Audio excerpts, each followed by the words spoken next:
Yo, what's going on YouTube? Today I'm doing a sneaker drawing on the Nike Zoom Kobe 1 Protro player exclusive LeBron James LA Undefeated. I don't even know what this name is. As well as I'm going to be talking about some Rookie of the Year candidates for the following season. Let's get it!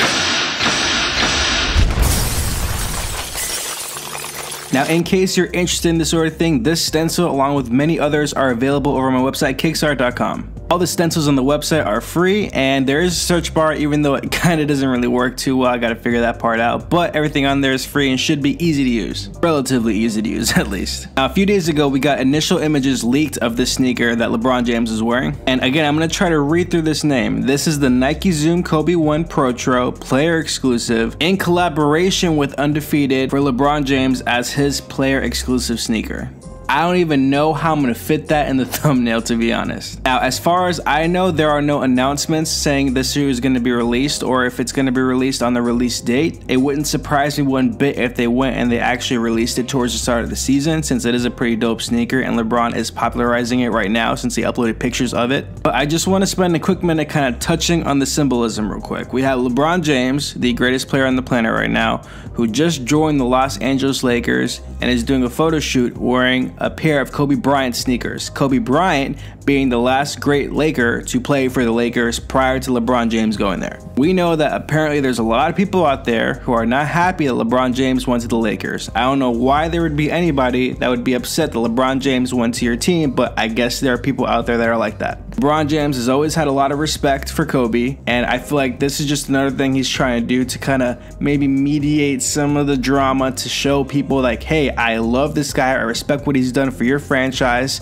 He is, you know, one of the greatest Lakers of all time. I'm not trying to take anything away from that. I'm just trying to honor him, and these kicks are dope, so yeah, I'm wearing them. If people can't accept that, I don't know what you want him to do. You need him to win a championship for you guys to like him? Okay, but I mean, you guys should probably like him anyway. He's kind of LeBron freaking James. Besides the time that he won with Cleveland to beat the Warriors that one year, we're going to see for the rest of this offseason until the regular season starts, LeBron James be the happiest that he's probably been in a while. Think about it. He went over to a new team that's basically going from an old relationship that wasn't working out to a brand new, fresh relationship that seems to have a lot of promise. That being said, it wouldn't surprise me one bit if at the start of the regular season, the team kind of has a little bit of a rocky road to begin. We have seen LeBron James-led teams kind of struggle in the beginning of the regular season in the past, so this wouldn't really be anything too shocking. And at the end of the day, as long as they get into the playoffs, then we can start taking whatever they do seriously, but up until then, it just kind of is what it is. Now, recently ESPN went ahead and they released an infographic showing the projections for who Rookie of the Year for this upcoming NBA season. And Luka Doncic over in the Dallas Mavericks seems to be the overwhelming favorite player to be projected to win Rookie of the Year with 58% of the votes.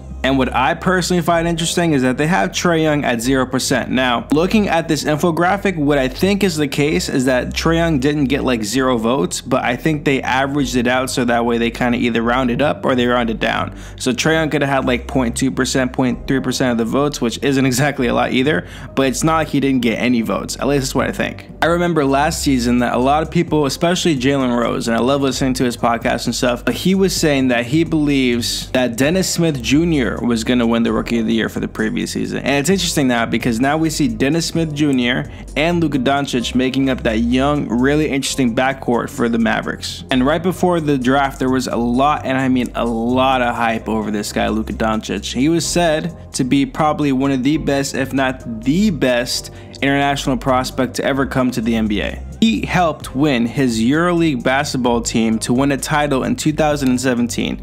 Now, you can do with that information what you will, but there has to be some level of respect given to this kid. You look at his highlights, you look at his style of play, this kid definitely has a lot of talent, and he's definitely going to be a good player. Most likely will be a perennial all-star, assuming he stays healthy, knock on wood.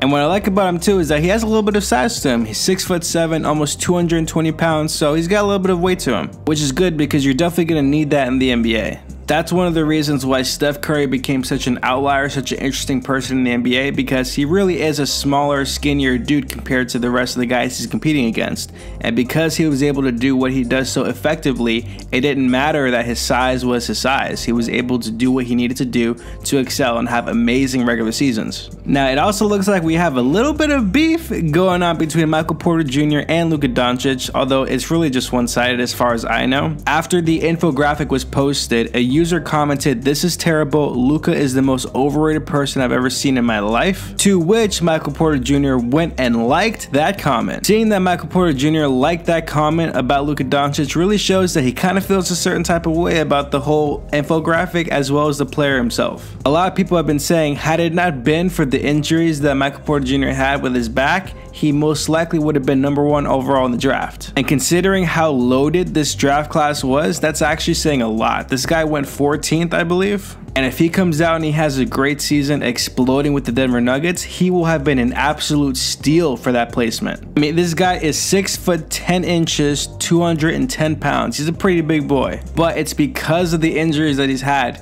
it really puts a big risk on drafting him. So I hope he does well. I hope he doesn't get injured anymore, so that way he can go improve himself with the Denver Nuggets so they can be another competitive team out in the West. Assuming he stays healthy, this guy is going to be an absolute force. I also believe Luka Doncic is going to be an absolute force. I also believe DeAndre Ayton is going to be an absolute force. I also believe Mo Bamba, as a part of my Orlando Magic, is going to be an absolute force. Like, guys, this draft was so awesome, and it sucked because I was in Colombia when the draft was taking place, and there was no way I could watch the draft because for one reason or another, that broadcasting from ESPN was just blocked all over Colombia. Now, don't get me wrong, they have ESPN in Colombia, but this was during the World Cup time, so soccer was on ESPN. It wasn't like the World Cup games, but they just had soccer on ESPN, so it kind of sucked, but I was able to kind of watch live streams of other people talking about the draft picks as they were happening, so I was still able to get the excitement of seeing who got drafted, and man, it's just awesome. I've said this before, I'll say it again. When you have like 10 plus really good players coming into the draft, that's a third of the league that instantly gets a lot better and or a lot more interesting. Like, my Orlando Magic are now interesting to watch. At least to me, like, Mo Bamba looks really good. I'm excited to be a Magic fan over one draft, and we got the 6th pick. We didn't get the 1st or 2nd pick, we got the 6th pick. And I brought this up in the past too. It's gonna get to the point where even if your team, whatever your team is, even if your team sucks, your team is gonna have 2 or 3 really good players that's gonna make it worth watching these games. Every year the league progressively gets better overall as a talent, and then every year you're getting more and more draft picks that are making it interesting for these teams that have been tanking or have just sucked for a while. Man, I'm so excited. But that's gonna do it for today's video. If you guys enjoyed the video, leave a like. If you are new to the channel, hit that subscribe button and bounce past that bell to get post notifications. Don't forget to check out KicksArt.com for all your sneaker stencil needs. As always, make sure you check out the other videos on the channel. I got a lot of dope content coming on the way too. Comment down below what you thought of today's video, and I will see you guys tomorrow. Yee!